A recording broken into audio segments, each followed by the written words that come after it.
good afternoon and welcome to today's vlog for Thursday 27th of August.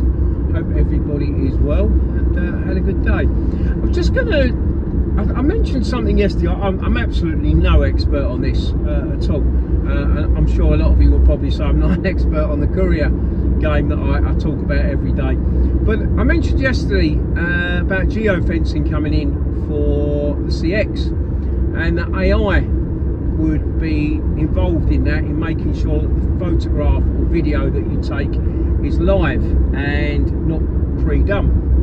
There's been a lot of talk today on the radio about AI and the effect it's having on the job market, and I thought I'd took that into what it means for the courier business. Now, a lot of industries were affected by the introduction and subsequent progression of the internet.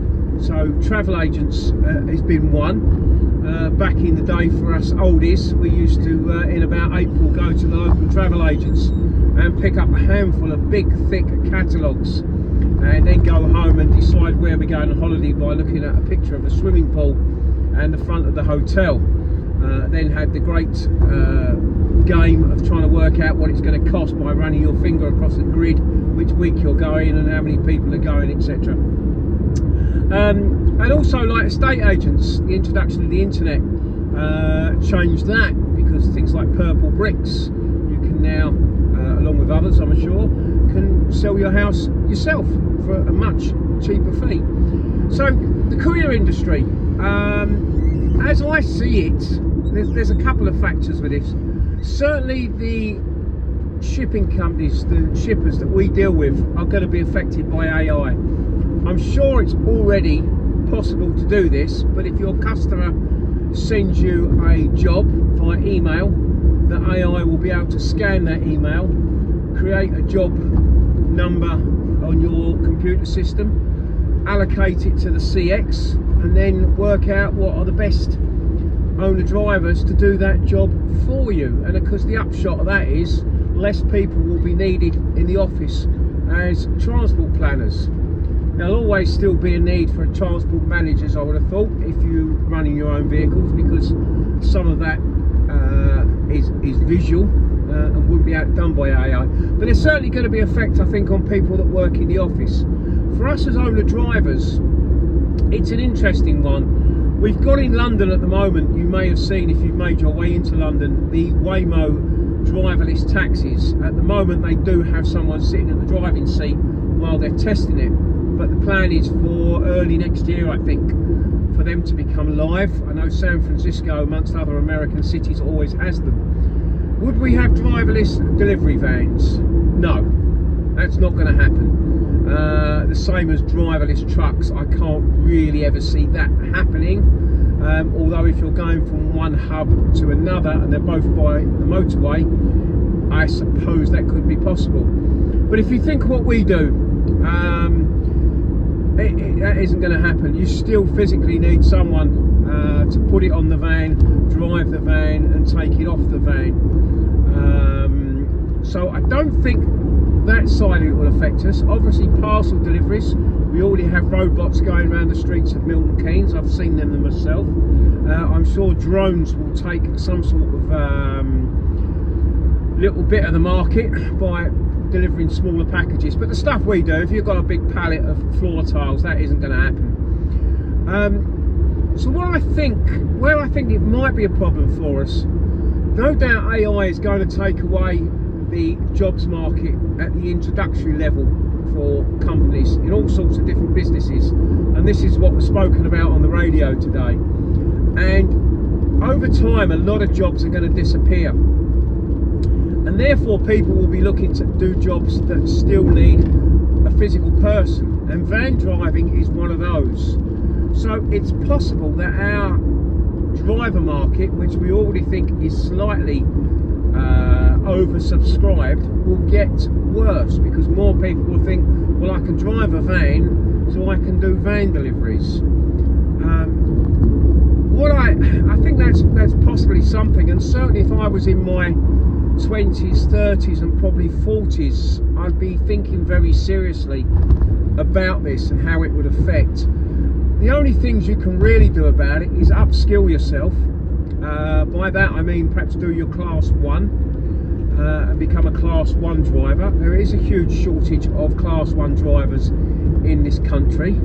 A lot of that is down to the conditions that drivers have to work in. By that I mean things like service stations, truck stops, and facilities.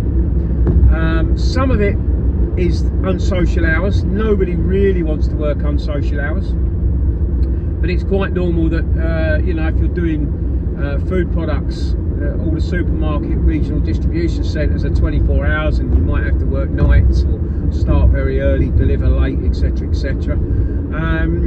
The other thing, if you didn't really want to get into class 1 but you think it may be about in the future of building up your own van business, I think the next year or two is going to be a very good year to start to do that and try and build up your own business and try and get your company perhaps with a couple of vans or maybe, you know, a few more vans and maybe a 7.5 tonner in time. If you want to build that side up of it, I think now the next couple of years is a good time to do it and get yourself established in the marketplace before we get a lot more new entrants.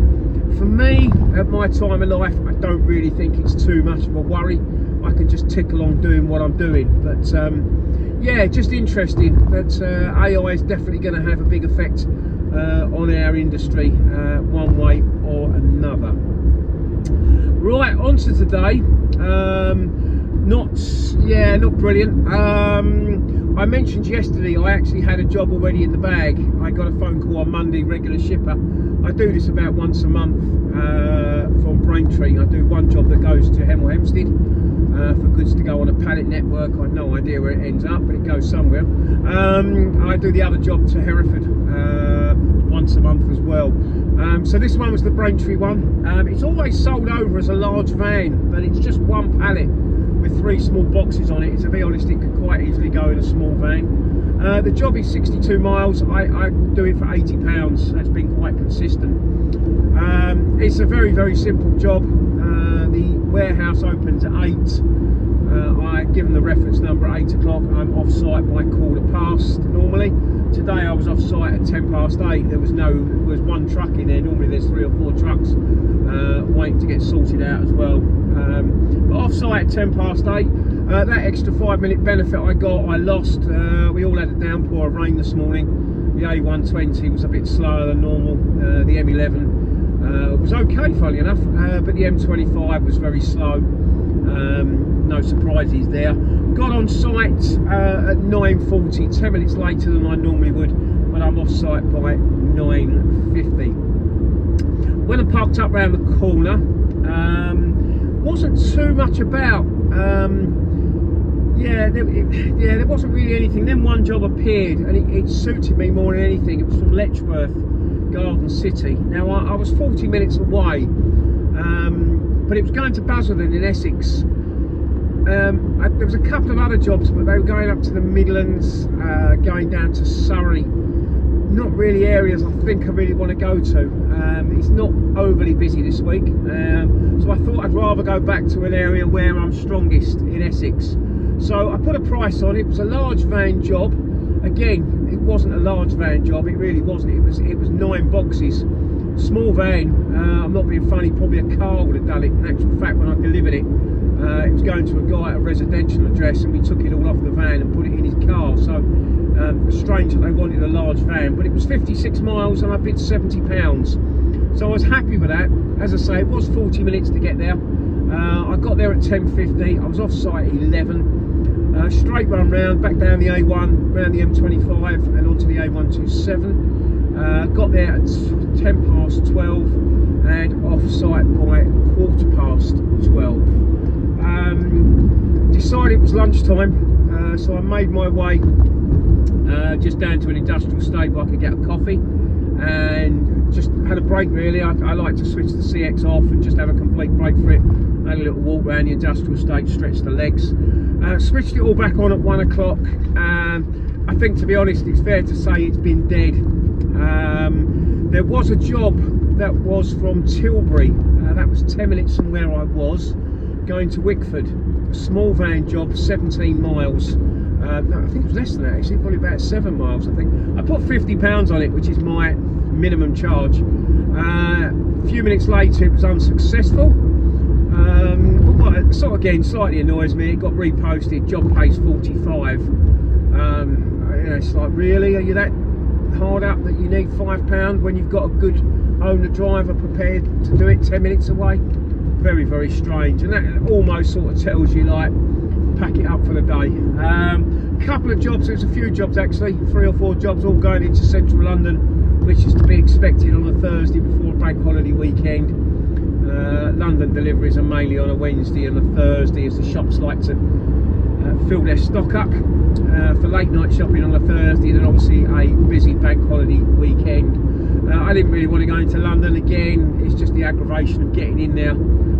You'll get a fairly decent price on it, but you're very unlikely to get anything out, and I've got to battle the traffic back home. And yeah, it's, you know, it is August, it is quiet, and I just can't be bothered. I've given it till 3 o'clock, nothing. So I'm going to call it a day. I've actually logged off the CX now. I'm switching off and making my way home. So 2 jobs, one at 80, one at 70, 150. Not too bad, a little bit low target, but it's August, and we know what it's like. There's nothing tomorrow, Friday. I'm off tomorrow. My time of life, I can't remember the last time I went to a wedding or a christening. Unfortunately, I've got another funeral to attend tomorrow, so that's going to take all of the day. So tomorrow off, and then obviously Saturday, Sunday, and Monday bank holiday weekend, so we will be back on Tuesday. I may not have the chance tomorrow afternoon because I'm at the funeral to look for work for Tuesday, so I might have to wing it and just wait till Tuesday morning, but we'll deal with that. It's not going to be the end of the world. Hopefully next week then we are back into September. The kids will all be back to school at some stage next week, I guess. So hopefully, might be still a little bit slow next week, but hopefully it will start to pick up as everybody starts to return back to work. So yeah, have a lovely weekend, everybody. The weather seems to turn, typical as we've got a bank holiday weekend, but there we go. Shouldn't expect anything else in this country. And we'll have a great weekend, as I say. Talk again on Tuesday. All the best. Cheers, Paul.